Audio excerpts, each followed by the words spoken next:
You're tuned into the Jersey Comic Crew. In today's episode, you're going to watch a full review of Umbrella Academy Season 2. Spoiler alerts, we're going to talk about our favorite scenes, the plot, and most importantly, what we think is happens next season. Stay tuned.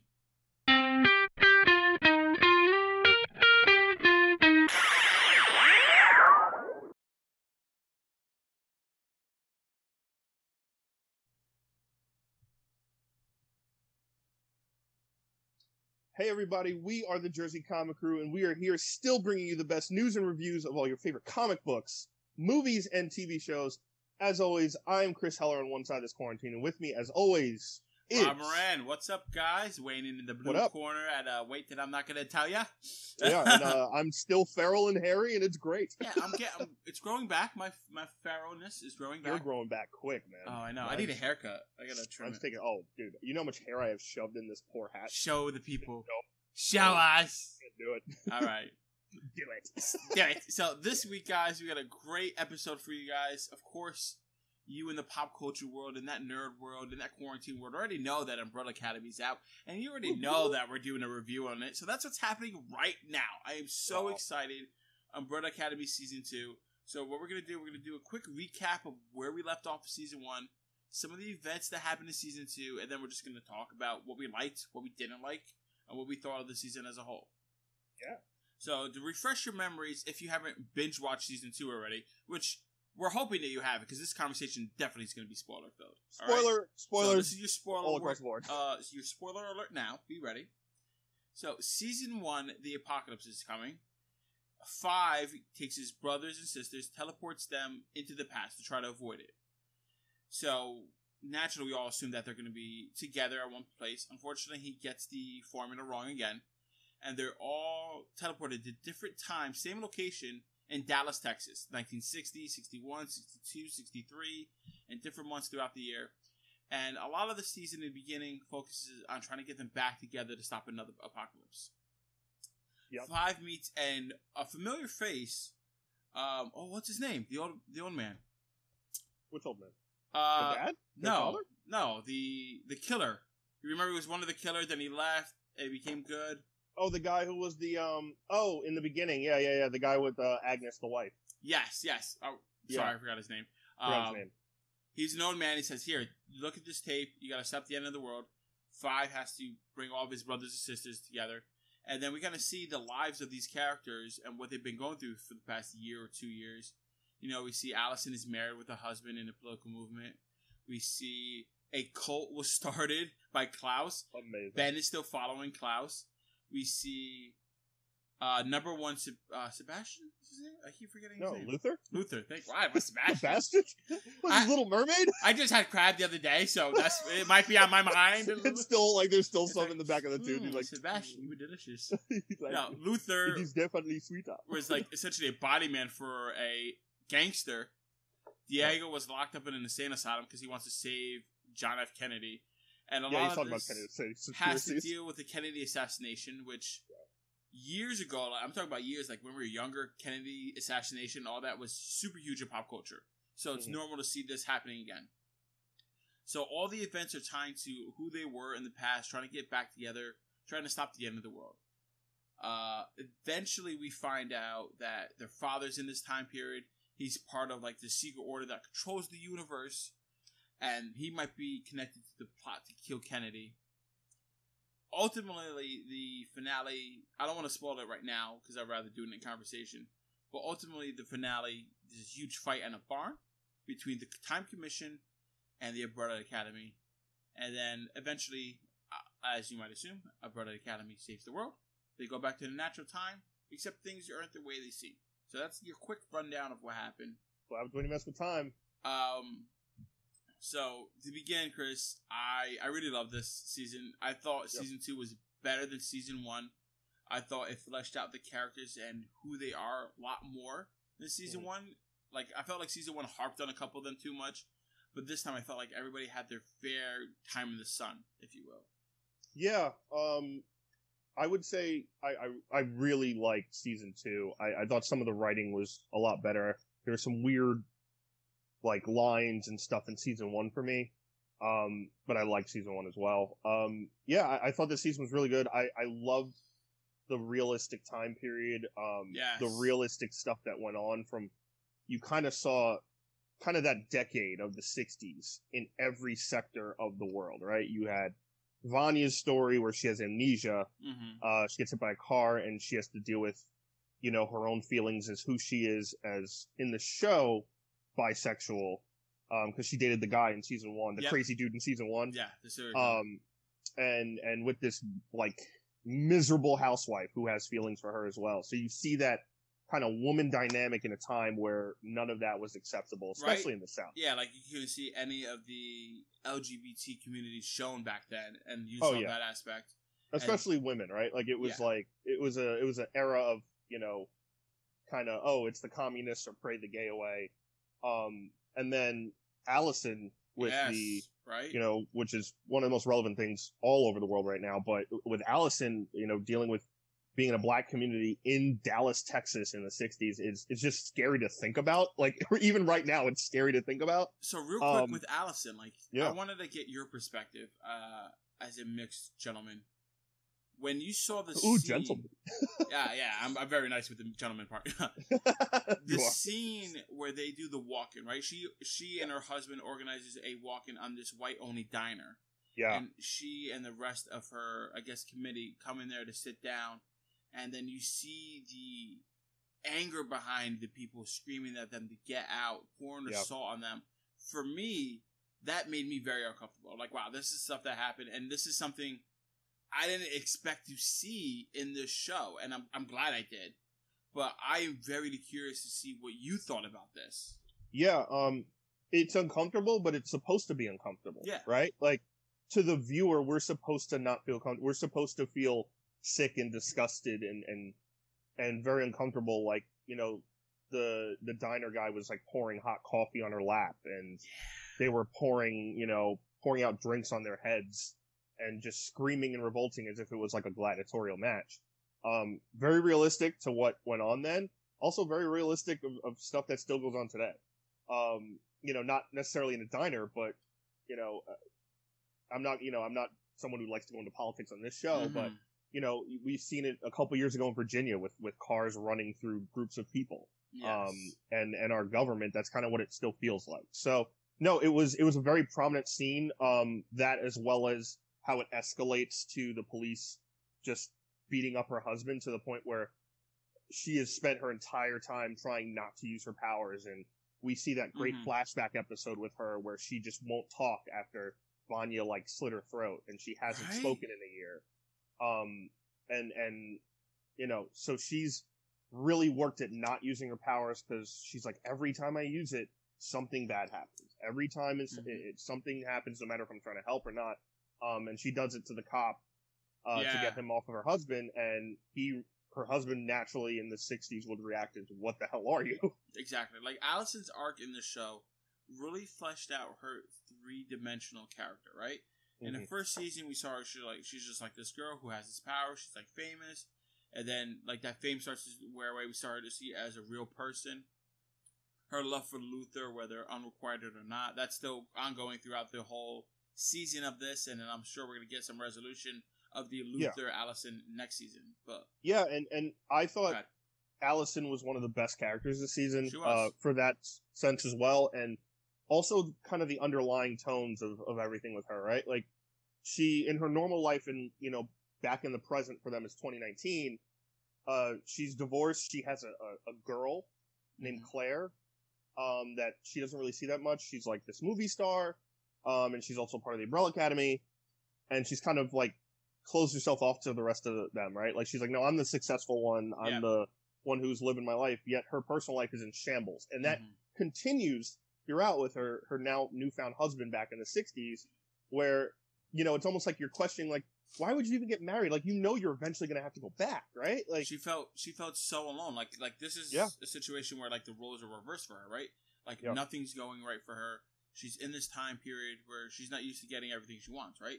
Well, that and the amount of overly racial discrimination of the 60s, so that she is now in, right? Like, she has no choice. She is she lands in like ground zero, and she's basically chased down the street. She had all the power in season 1, right? In her perfect life, she could do anything she wants, go anywhere, get anything. And now, because of this, we see the ultimate opposite, right? She doesn't want to use her power, so she has limitations on that. She's not with her family. She feels isolated. And the racial inequality is suppressing her. So, like, you see the full balance of her arc. And I thought they did a really, really good job with her. I was a little upset. Like, I felt like sometimes when she was fighting, whether it was towards the end or other key moments, I was like, all right, you should just use your power here. Just use your power. Like, when the little boy was having, like, his power surge attack towards the end at the finale, I'm like, why not just say, I heard a rumor that you were calm, right? Like, why not just say that kind of stuff? I think that was part of the brilliance, though, because I think that's what people struggle to find, like writers or movie makers struggle to find with Superman, where it's, how do we show someone who could do anything and show someone who has the power to do exactly what they want at any time? How do we show the strength of restraint? How do we show, like, the strength of restraint? Like, how do we show how hard it is not to be overpowered or not to use it willy-nilly, right? And I think they did that with her really well. And I think it came to that point where she's like, which we'll get to, obviously, but she used it and it got turned against her immediately. So that, again, is, like, adding to the fact of, like, every time she uses it, something bad happens. But also, you know, how do you show that natural progression of, I know I can do this, but I'm going to choose not to be a better person or to win this fight fairly, kind of thing. I gotta say, that showed a lot of like real hard, tough like acting and not so much tough acting, but like tough writing and dialogue, which is something they fail to do with Superman all the time. I agree. I gotta say, this show is definitely taking me on a ride of ups and downs and destroyed me. Like, Heather was saying this during the show. She's like, I know Gerard Way is the savior of the broken, the beaten, and the damned, but I didn't expect to be broken, beaten, or damned watching this season. Well, you know, Rob, when I was a young boy... Did your father take you to the city? Took me in the city to see a marching band. And then JFK was shot. And then JFK was just obliterated. That's terrible. Too soon? But it's, like, Gerard Way, like, is fantastic. He did great writer, right? Like, we've all, like, especially 90s kids, we all know the songs he's written. You know, Black Parade and Helena being my favorites, but his writing with kind of these weird characters, right? He took Umbrella Academy under his wing. He also, like, did a lot with Doom Patrol, which is kind of like the DC version of Umbrella Academy in a lot of ways. Yeah, this is definitely inspired by Doom Patrol. Yeah, like, he has a very interesting way of writing characters and people and different people development. And this season was really well done. Let me ask you with Diego's story arc, right? So Diego's story arc started in the Antonio Banderas? Yes, with the long hair, according to Klaus. His story arc started in the mental institution where we meet this new girl who's essentially a spy for the Layla. We'll go with Layla. Layla, which we find out later in the series, is the daughter of the handler who's been working them the whole time. Like, that story arc with, I'm so sorry, with Layla, like, manipulating everybody, caught me off guard. I was like, oh, this is just some crazy chick that they're going to get rid of real quick. And then she saves him once or twice. I'm like, oh, okay, maybe she stays around longer. I really liked them going back and forth, kind of like this Romeo and Juliet kind of thing. Like, oh, I'm on one side, you're on the other side. We keep fighting. And, like, you see that towards the end, they almost make that reconciliation, and then she runs away. Yeah, I'm interested to see the future of her character. I knew there was something up with her from the beginning. Maybe it's because I've watched so much television and movies. But it didn't make sense that she was, like, the only other, like, lucid person in the insane asylum that was able to talk to Diego and, like, get him to do stuff, and they were, like, and then she was, like, kicking ass, and I'm like, oh, she's definitely, like, right? There's something she's definitely planted here on purpose. So it was interesting to see her character development with Diego, where, you know, gives him a love interest, gives her a love interest, which complicates their entire, like, kind of Romeo and Juliet, loosely based story. I think Diego, though, is always kind of the character that gets the shaft in a lot of ways. I thought he shined very strongly in this season. You think he I got thought shafted? I thought he was kind of strongly shown, but like scene wise, yes, but development wise, not as much. Oh, I think from okay. season one, he's kind of just like, I'm a mercenary. I'm a superhero mercenary. Mm-hmm. I'm like, Punisher and kind of like, Spider-Man mix where he could just control knives. Yeah. Okay.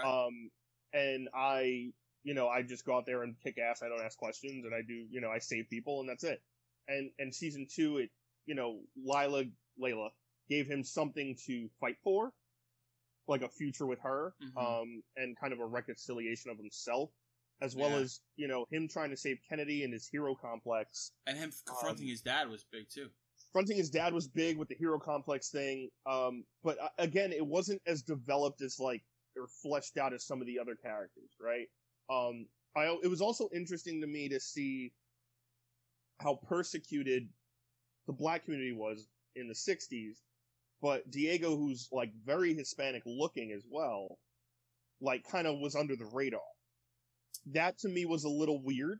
I thought he was going to also going to get some persecution, especially how, Texas is in fairly proximity to, like, New Mexico and he didn't really Mexico. interact with a lot of the people. He didn't, but he was out there. He was out there. Yeah. And same thing with Lila too. Like, they went to this kind of like, where they were looking for their dad. That scene where they're in like the kind of like that mansion.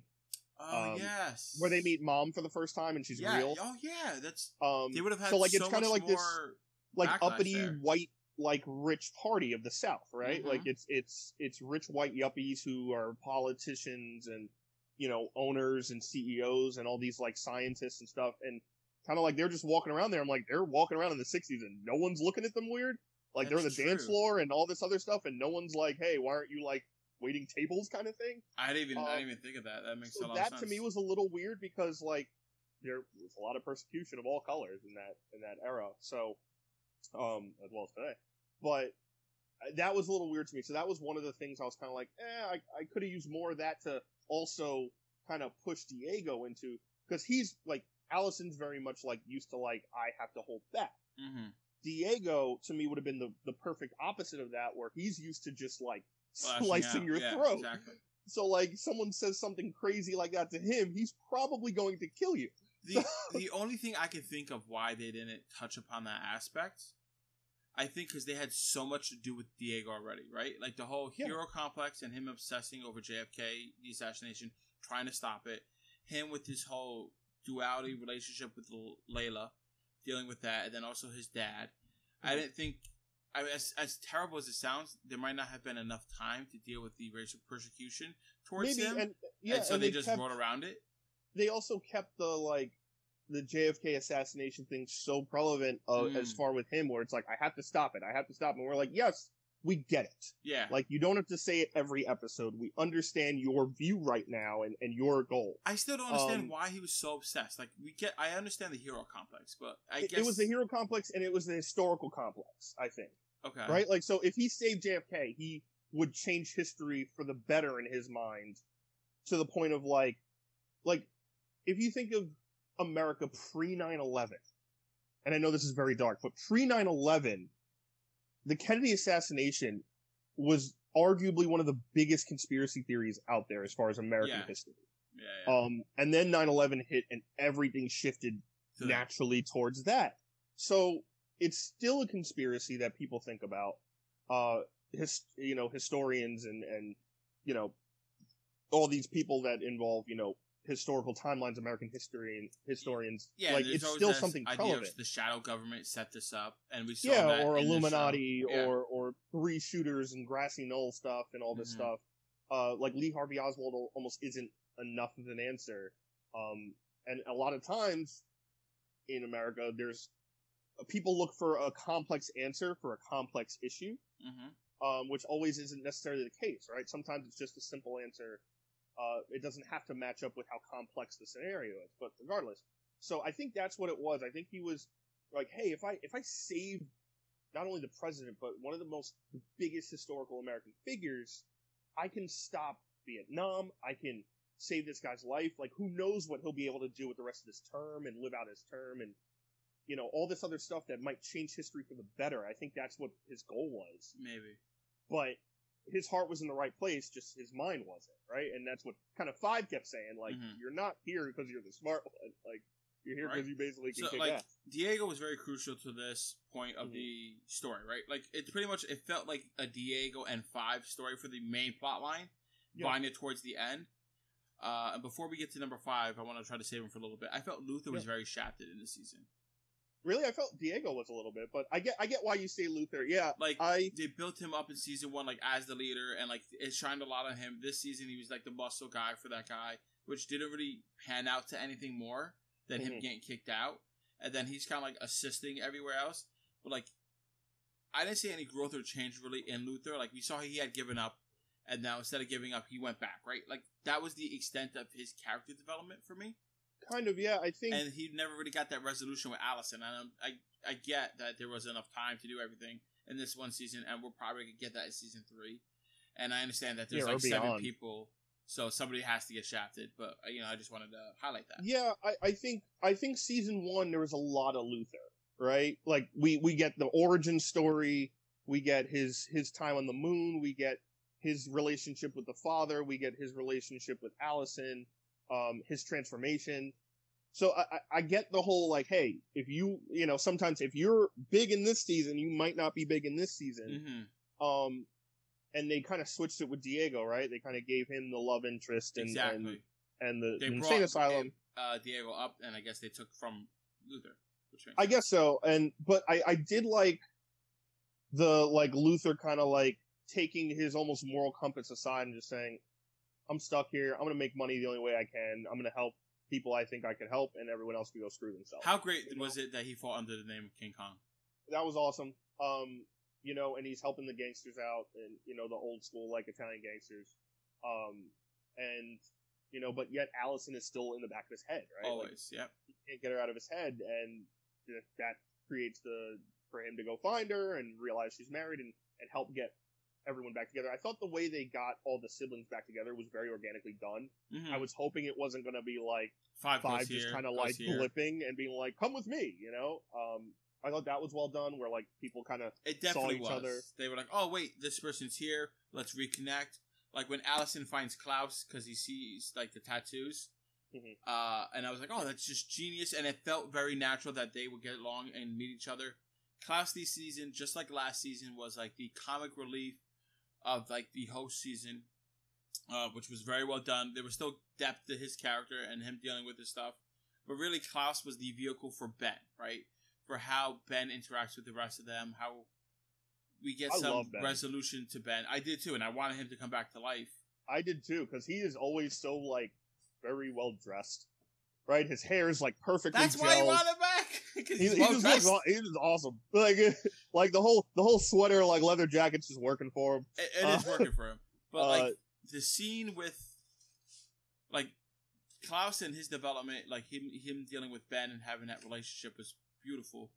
But that scene with Klaus getting possessed by Ben, letting him out, and then Ben walks to Vanya. While Vanya is captured in the FBI headquarters. By the way, Vanya aggravates me every season. Because I'm like, just shut up.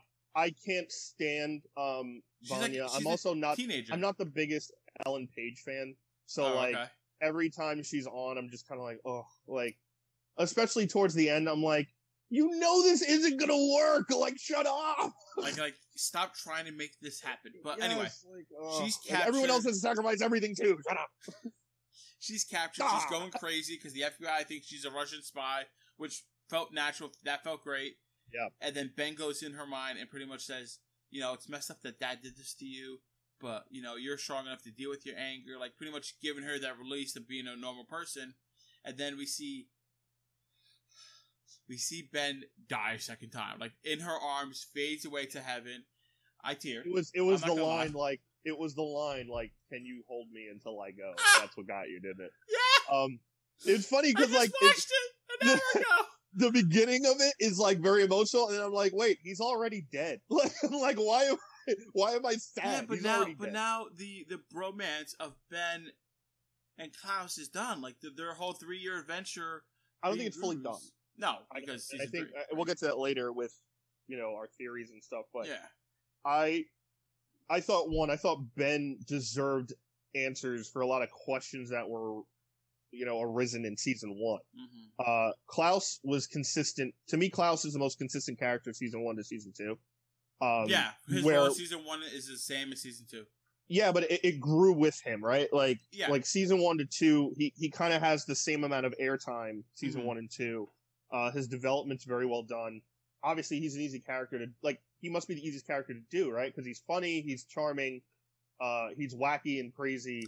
But you also have to do the tortured angle. But you also, feel for him, right? Yeah.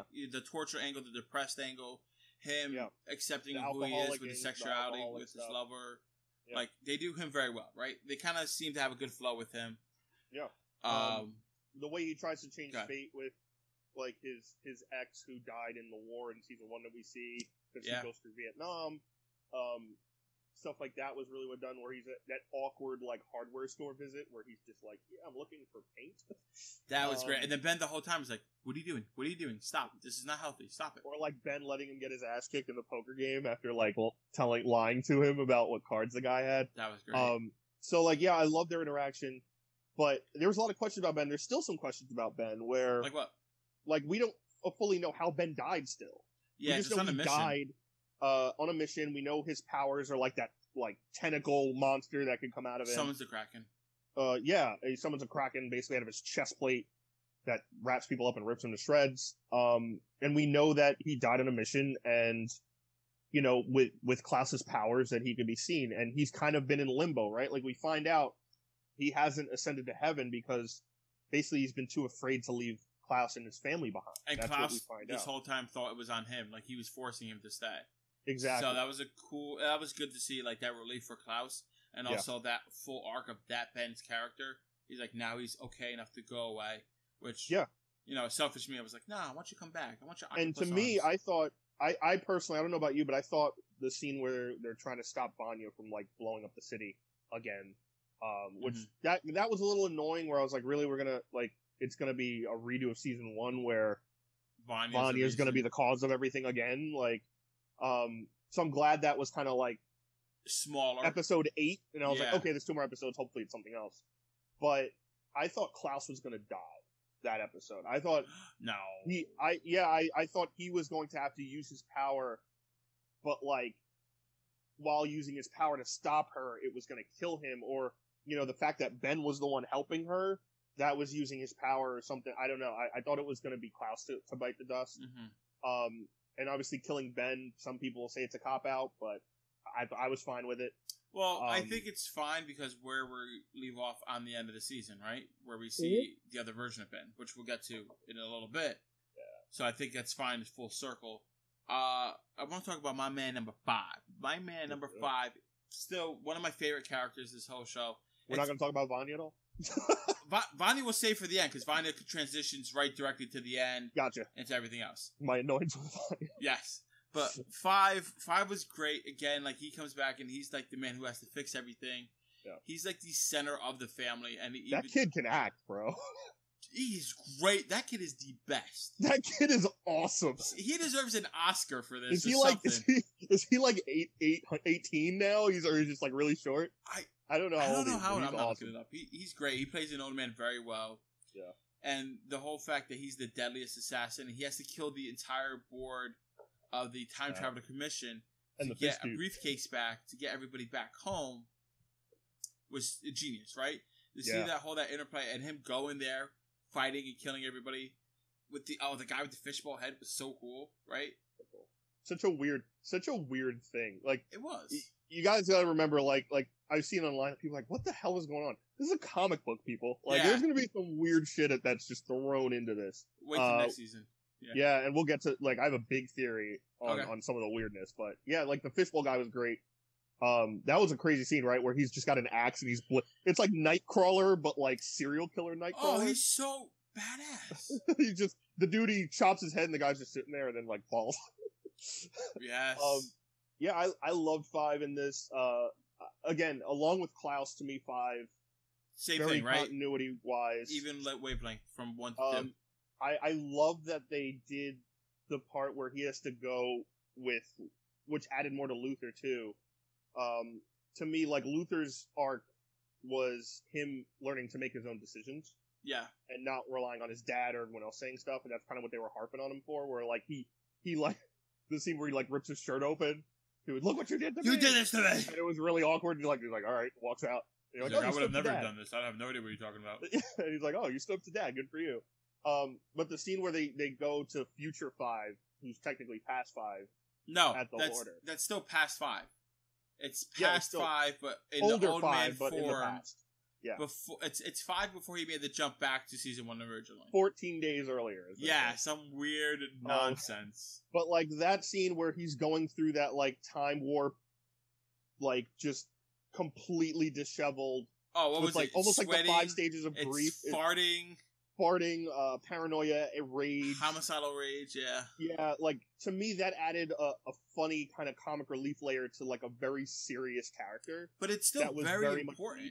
Because no, I thought it was very needed. Because it's the full circle, right? They're the reason why 5 goes back in the first place, to make sure 5 still exists, right? Yeah. And we saw that scene from season 1 where he's looking at the grassy knoll with a sniper, and we're like, oh, does 5 do this? And we see that same scene where he opens the portal and they're all like in the yard of the Umbrella Academy looking, and like we see Diego throw that like fire extinguisher through, and we're like, where the hell did that end up? And now you get to see the end of that getting hit in the face. See, that's another part of this show and this season's writing, right? It's smart. Yeah. It's tight. It's full circle. Lines up everything. 5, his arc again with the handler going back and forth, which leads up to the ultimate battle of the handler double crossing 5, which who would have saw that, right? And then the handler controlling Lila, because we find out in that final barn scene that she is essentially one of them, right? She's one of the siblings that has powers. Mm-hmm. And she has the ability to, I guess, copy or replicate any power that she sees or use against her. We still don't really know. So, like, we see her use Vanya's power, and Vanya does the whole force field and knock everybody out. She does that to save herself.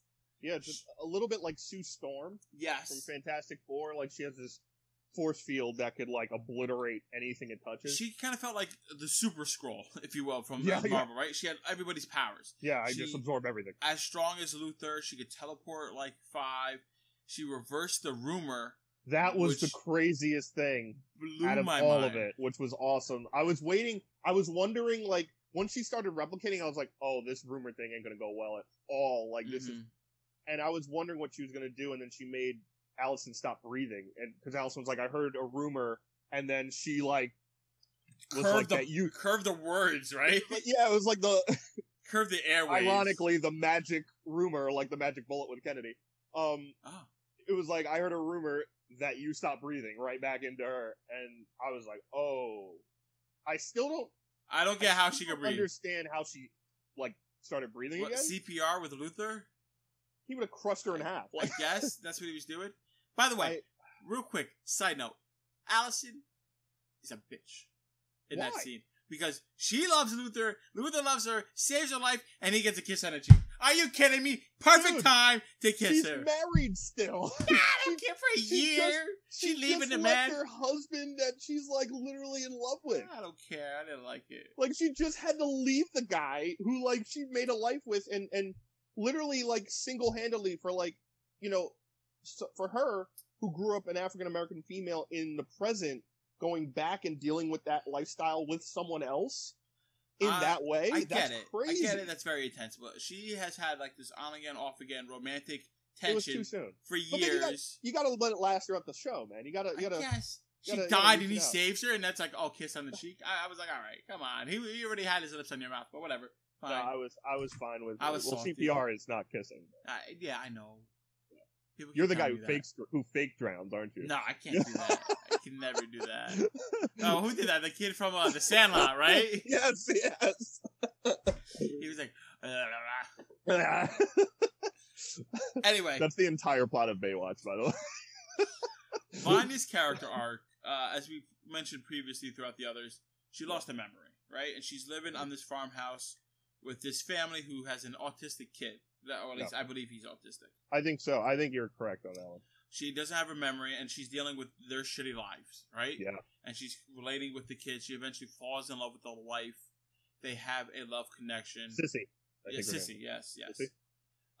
And then eventually she gets her memories back, and she wants Sissy and the son to run away with her. Harland? Harland is the boy. Harland? Yeah. So Sissy and Harland to run away with her. And, she's hesitant. But Harland died and came back to life because he ran away and drowned. Vanya put, I guess her essence into him. Vanya did, some, Magneto with the water. Oh, that was such a great, powerful scene. Where she, drained the lake and got him. I knew that was going to happen. I was like, all right, she's going to, use her power to drain the lake. I didn't see her, actually transferring an essence in there, which has a lot of questions for me, towards the end of this. I thought she was just going to pull him out of the water. Like Magneto, literally. Yeah, come over here. He just puts a helmet on and is floating everywhere like this. But yeah, that was really cool. And the essence thing I didn't see coming either. Mm-hmm. I don't know about you, but I didn't see that coming at all. But once it happened, I was like, oh, he's going to be the cause of something later. So I think, his powers go out of control, right? And that's why everybody rushes to him. That's where the final battle scene happens, right? So Vanya has to go there to calm him down. All her relatives, the siblings, come with her this time to kind of do this ultimate showdown, which leads to what we said before, the Commission versus the Umbrella Academy. Yep. And we see that ultimate scene where Lila and Diego are talking in that barn, and Diego's really saying, you're one of us. You are family. You were born on this date. You have these powers. She was just using you. Then the handler comes in, kills everybody. My jaw hits the floor. I had to wash my beard. And I was like, you do that anyway, by the way. I do wash my beard. But I was like, oh, great. Are there all, what's happening? There has to be something else that happens. And then 5 does his father told him, just rewind a couple of seconds. You'd be surprised. Rewinds it. Saves everybody. It was interesting to see how it seemed like everybody had as much as they hated their father, right? Everyone had this memory that clicked in with his training and kind of advice and love in his own way of what to do in a scenario, right? And 5 hit that immediately. I mean, again, people could say it's a cop out. Of course, 5 had to live the gunshot wounds in order to do that. So what? I liked it a lot. Yeah. I liked Lila being brought into the fold of by the way, this is actually your story after she was made to believe.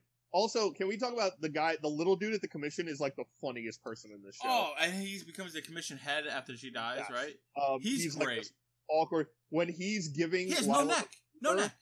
No neck. But he's giving Lila that paper and she thinks he's whipping it out. She's like, oh, and he's like, what? He's like, I have to show you something really big. And she's like, oh my God! And it was almost like a Me Too moment. And then he just pulls out a piece of paper and is like, what are you talking about? She's like, oh. That was one of the funniest moments of the season for me. That was good. The fact that he has his little coup de grace inside of the organization. In the basement, and it's a janitor and 2 other people. And it's all the nerds, it's all the nerdiest people on the planet. I'm like, yes! That was awesome. But yeah, I thought Lila in that scene and was the eye-opening scene of no, your mother ordered this. She was there. Mm-hmm.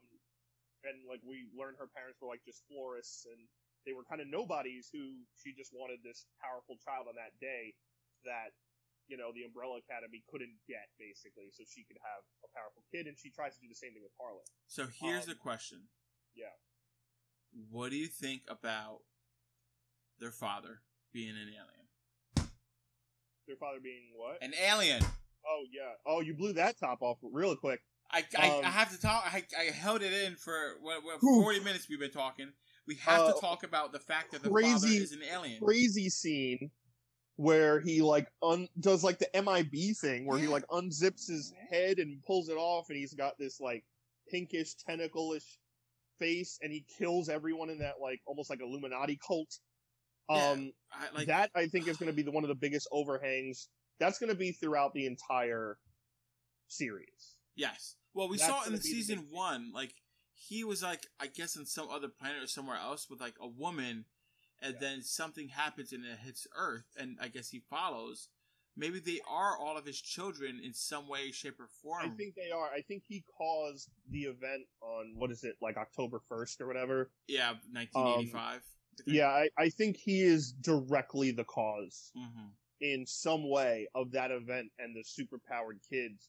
And he is training them for something. I think almost Earth is like their test. I think it's like, you save the planet, like, here's all these doomsday scenarios, and when you graduate to here, this is the real fight. Oh, so you think all these doomsday scenarios that they have gone through, he kind of orchestrated? I don't necessarily think he might, like, it seems like a yes and no, right? Because the Kennedy assassination, he's directly involved. The, doomsday scenario, like, he knew Vanya had powers the whole time and never said anything. Like, season 1 is basically centered around, like, Vanya's powers erupt. She beams the moon and, an asteroid comes and kills the planet. He knew this was going to happen. So I don't know if it's scenarios he's setting up, or he just knows these bits and places and isn't telling them to test them. But he is directly involved in this a lot bigger than just, like, he died off in season 1. And now... kind of like a series of unfortunate events occurrence. Yeah, but now we see afterwards, like, spoiler, like, after they go back to their time, he's alive, they're in their home again, and there's a new troop, essentially. But Harlan remembers them from the back in the past. He's like, oh, it's when you guys would show up, like, these people. And it's... Wait, Harlan or the dad? The dad. Oh, I'm sorry. Harlan's little boy. The boy, yeah. The dad saw everybody. He's like, oh, I wonder when you guys would show up. Cool. And then he sees the new academy, the Sparrow Academy. And then we see Ben is the leader of it. And he's got, like, an Anakin Skywalker scar in his eye. That's how you know he's bad. Yeah. That's how you know he's turning evil. Yeah. You got a scar in your eye? You're a bad man.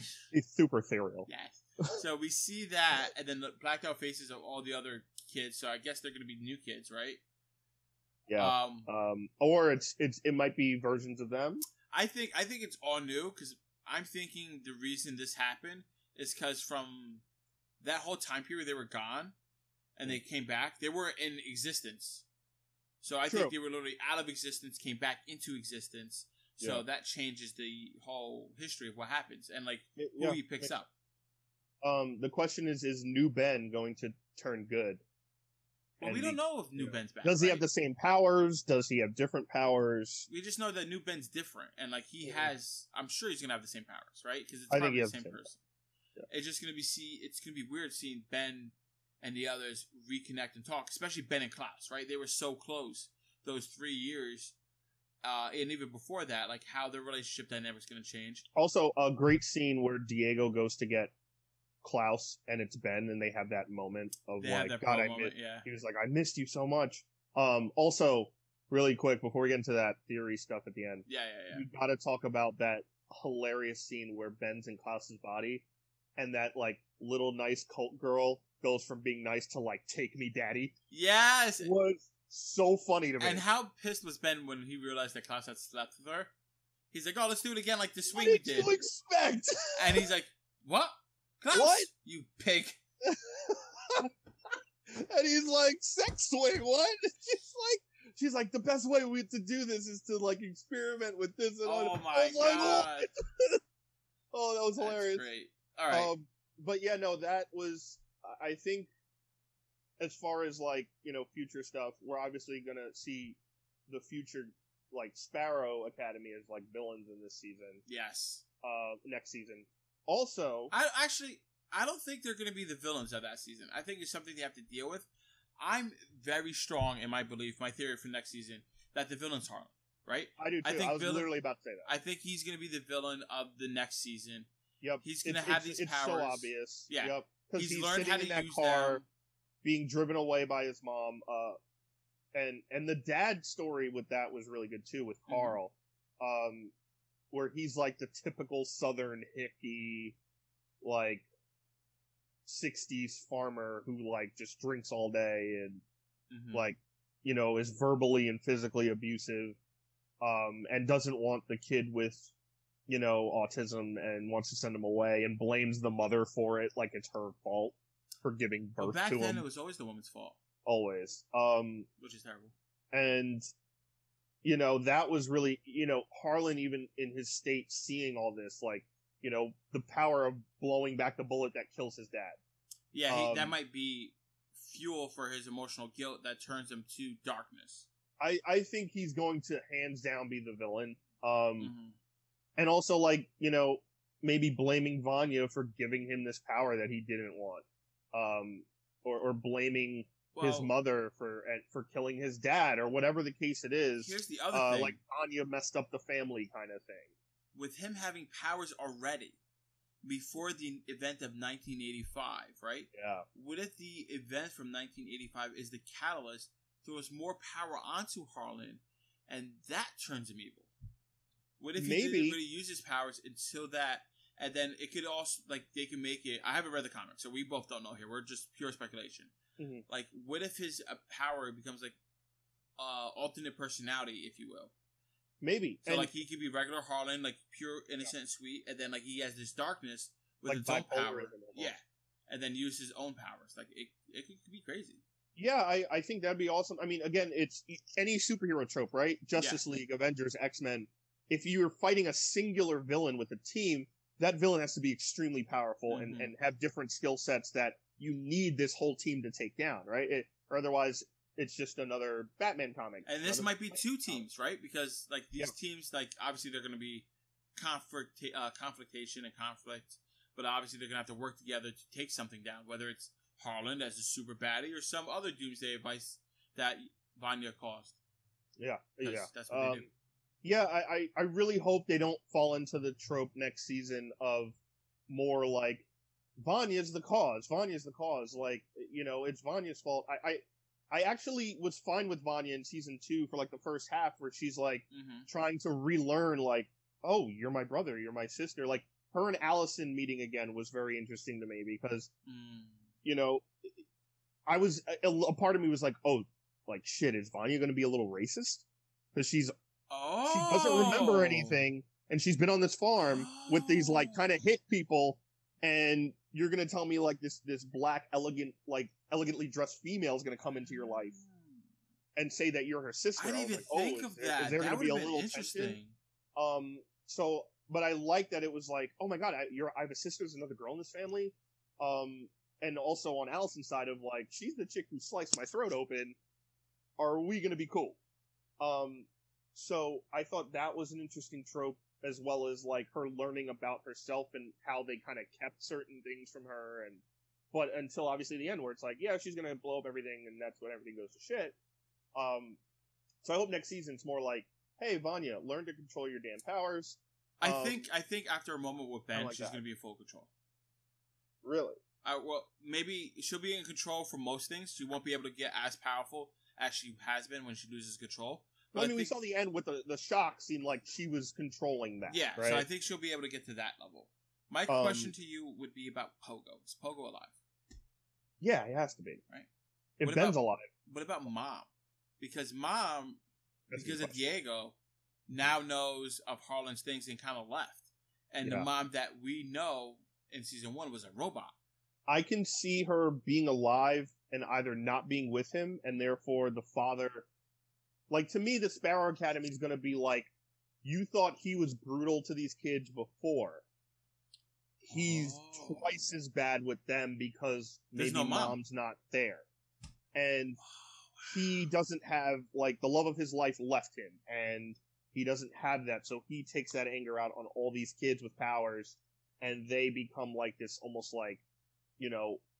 yes sir officer unit of, like, we kill and maim. They're way more harsh. I think they're going to be more mercenaries than heroes, and I think soldiers even I think would be better. They're soldiers without question, basically. So I think that's kind of the avenue they might be taking.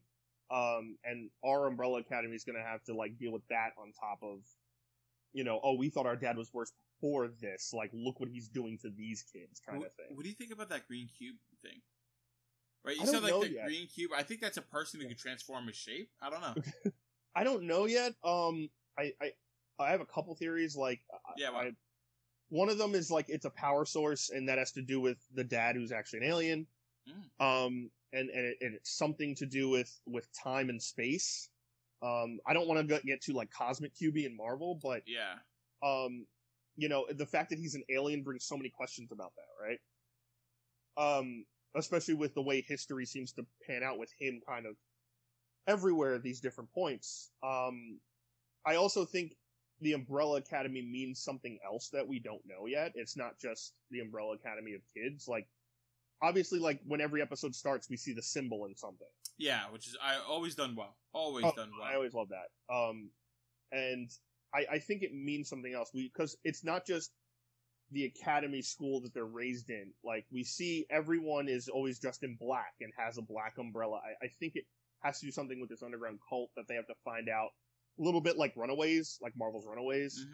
And I think it has to be something that's tied into that, maybe the alien stuff that they know about or don't know about, and kind of how that comes into play with this, like, not Cosmic Cube, but Cosmic Cube. Now, looking at season 3, I don't think it's been officially confirmed, right? But it's not officially confirmed, but it's without a doubt going to happen. Correct. I'm with you on that. Will season 3 be the end of this show? Because the books, as far as I know, there's only 3 volumes. Technically 4. So, like, first one's the Apocalypse Suite, which is season 1. Book 2's Dallas, which obviously this is this one. Next season is a Hotel Oblivion, which I'm not really sure what that means, and I'm very excited. The only other thing we have that I've done my brief research on, I'm trying not to spoil myself at all, because I want to enjoy the series as I can in full. We know there's like a tie-in story with Klaus when he leaves at the age of 18. We see what he does. Like, that's a cool comic. I'm like, all right, this is cool. But now I'm like, okay, after season 3, what happens? Is the show end? Do they plan on wrapping it? Does Gerard Way have more fuel in the tank to do a season 4 or 5 for Netflix shows? Because that's kind of seeing how long they last. I could see it going 4 Yeah. seasons. I don't think it'll end at 3. I think 3 has to do, obviously, the 3rd volume of books. But also kind of, it has to tell its own story. Like, I don't know if 10 episodes would be enough to wrap up everything. I agree. Unless they did, like, hey, we're going to do a 3rd and final season, but it's going to be 13 episodes or 15 episodes. And maybe it's 2 parts, you know? I don't know. It's a different world now. Back in, like, the 90s and the early 2000s, TV shows would stretch out on purpose, right? Yes. Like, if it's popular, we're gonna milk this to death. We're gonna add filler episodes. We're gonna add, arc episodes that, could, if we made a really good episode, could be 1 episode, but we're gonna make it 2 or 3. Hey, anime does the same thing. I can't tell you how many fillers I've watched with Naruto and One Piece, and One Piece could have been combined. And some of those times. Like animes are like 30 seasons, right? Like, so like, filler episodes and stretching out a popular series was common. Now, with the way the world is, everyone can kind of tell because everyone's watched so much TV that it's like, all right, what are we doing here? Like Walking Dead, like it's stretched. Why don't we just do this? And you know what I mean? So I think Netflix is really good with just giving people the story elements.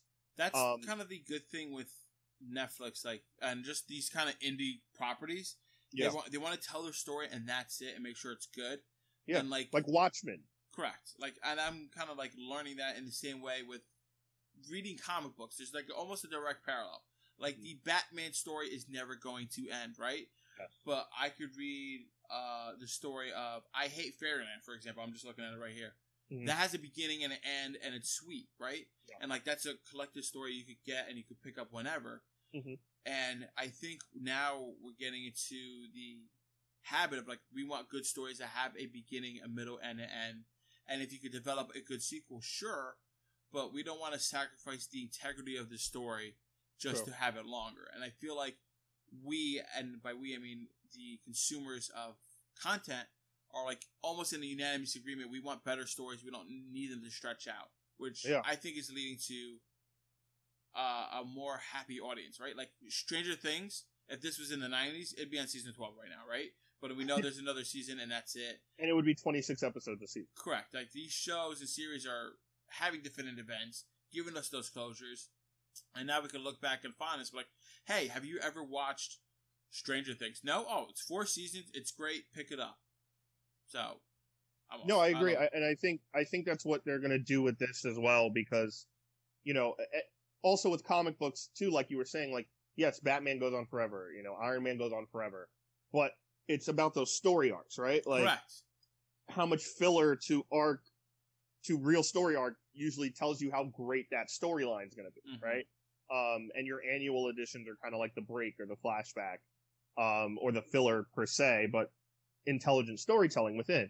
And I think a lot of, you know, especially if you're doing a comic book show like Umbrella Academy, it's going to be able to follow that trope to an extent, right? Like, you're not going to get everything 1-to-1 ratioed from comic to TV or movie. That's not possible. It's correct. Ridiculous. I mean, we already have a dude in a fishbowl who talks and an alien guy. And, how great was that? And yeah, oh, it was awesome. But, you know, who smokes?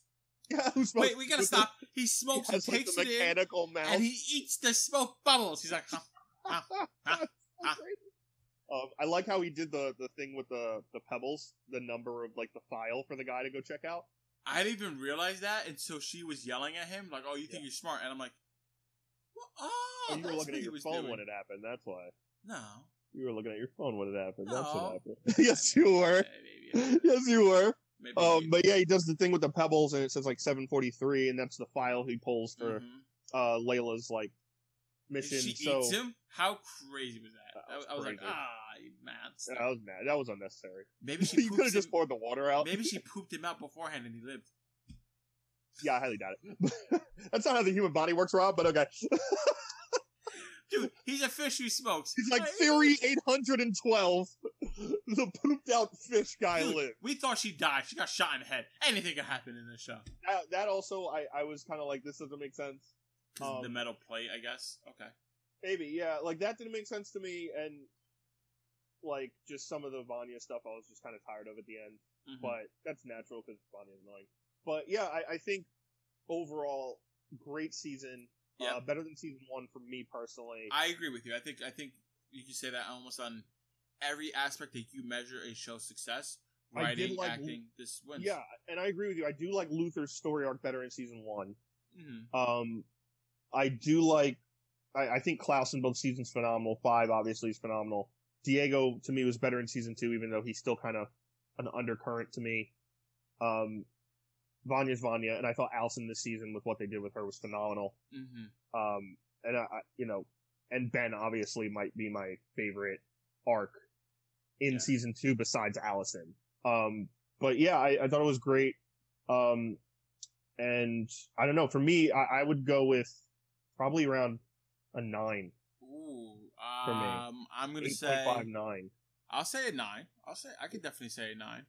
Yeah, because the stuff I didn't like, it's relevant, but it's not enough to. Yeah, like the only thing I didn't like was like, all right, it kind of seemed like Vanya was the cause of the Doomsday again because Kennedy didn't die. I was like, that knocked off the point for me. Yeah. Other than that, it was a near perfect season. Yeah, I thought it was great. Anything else you want to add, or? Nope. We want to hear from you guys though, who are listening and watching at home. Let us know your fan theories of what happens in season 3. Down in the comments below, who was your favorite character this season? Your favorite moments? Let us all know that down below. We're really excited to hear you. Make sure you follow us on Facebook, Instagram, and Twitter, Jersey Comic Crew, to keep the conversation going.